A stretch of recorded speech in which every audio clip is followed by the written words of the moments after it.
कथाएं हो सकती हैं, लेकिन ये जो कथा आपको सुनाने जा रहा हूँ थोड़ी अद्भुत है, इसलिए सुना रहा हूँ।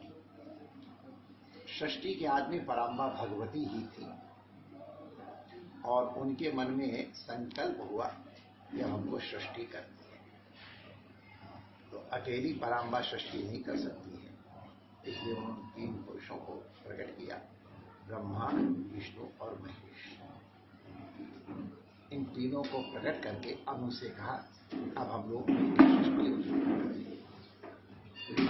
आप हमारी जननी हो, हम कैसे सृष्टि करें। ब्रह्मा जी ने भी मना कर दिया। तो हमारे भोलेनाथ ने कहा, हम ब्याह तो कर लेंगे लेकिन हमको दहेज चाहिए। क्या दहेज चाहिए? तो आप अपना एक तीसरा नेत्र हमको दहेज में दे दो। इसके बारे में बहुत कुछ कहा जा सकता है, लेकिन ये तीसरा नेत्र ज्ञान का मतलब प्रकाश का प्रतीक है, वास्तविकता का प्रतीक है। तो माता ने उनको तीसरा नेत्र प्रदान कर दिया, भगवान त्र्यंबकेश्वर हो गए। अब जब उनके 3 नेत्र हो गए तो पराम्बा के रूप को देखा, तो पराम्बा को अद्भुत सौंदर्य है, अलम सौंदर्य का जैसा सौंदर्य कहाँ है। भगवान शिव उनके दर्शन कर रहे थे तो 2 नेत्र कम पड़ गए और तीसरा नेत्र अपने आप खुल गया। जैसे ही तीसरा नेत्र खुला, पराम्बा होते भस्म हो गए। अब सृष्टि कहां से होगी? तो भोलेनाथ ने फिर उस जो भस्म बनी थी माता जी की, उसकी 3 ढेले लगी, 1, 2 और 3। जो लोग कभी वैष्णवी देवी के दर्शन करने गए हैं और वहां के ब्राह्मणों से पूछेंगे तो बताएंगे, वैष्णवी देवी जो 3 पिंडियां हैं ऊपर से और नीचे से 1 है, और वहीं 1 से चरणावत निकलता है जिसको चरणगंगा के रूप है।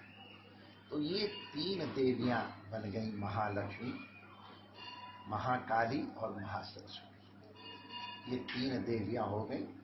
तो सब में 1-1 बांट ली। लक्ष्मी जी को विष्णु जी को प्राप्त हो गई, महाकाली या पार्वती भगवान भोलेनाथ को प्राप्त हो गए, ब्रह्मा जी को सरस्वती प्राप्त हो गई। इसके बाद जो हाथ में उनके अंजलि में भस्म रह गई थी, भोले बाबा ने लेकर के फूंक दिया।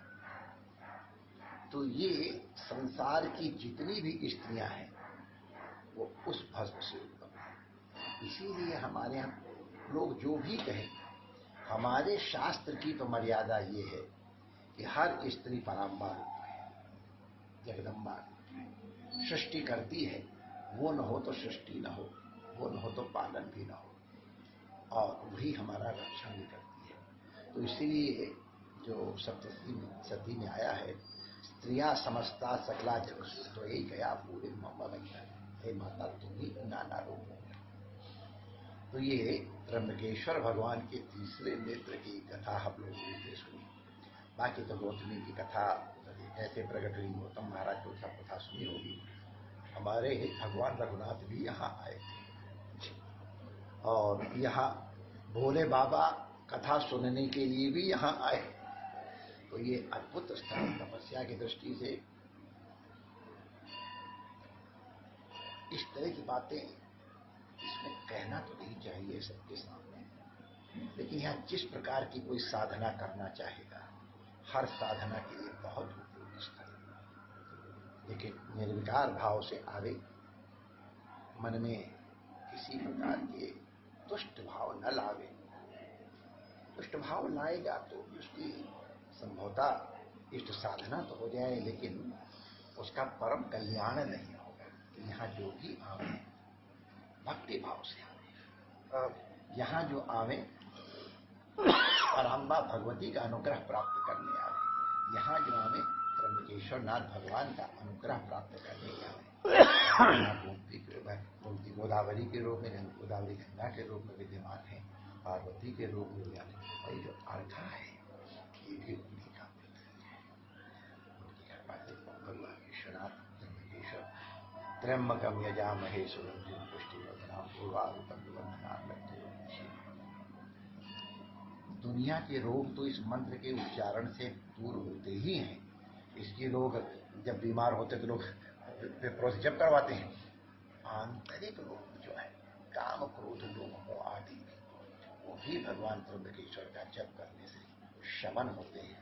अद्भुत पवित्र तीर्थ स्थल है। यहाँ बड़े बड़े गुप्त महापुरुष अभी भी विद्यमान है। अगर कोई उचित साधक आता है तो दर्शन भी देते हैं। आप के माध्यम से जो लोग इस तीर्थ के दर्शन करते हैं हम उन सबको साधुवाद देते हैं। त्र्यंबकेश्वर भगवान की मंगल कामनाएं देते हैं। या हमारे समाज के अध्यक्ष महोदय खड़े हुए पुष्टि भी हैं, उनकी तरफ से भी आप सबको दर्शकों को मंगल कामना करते हैं। जय श्री कृष्ण।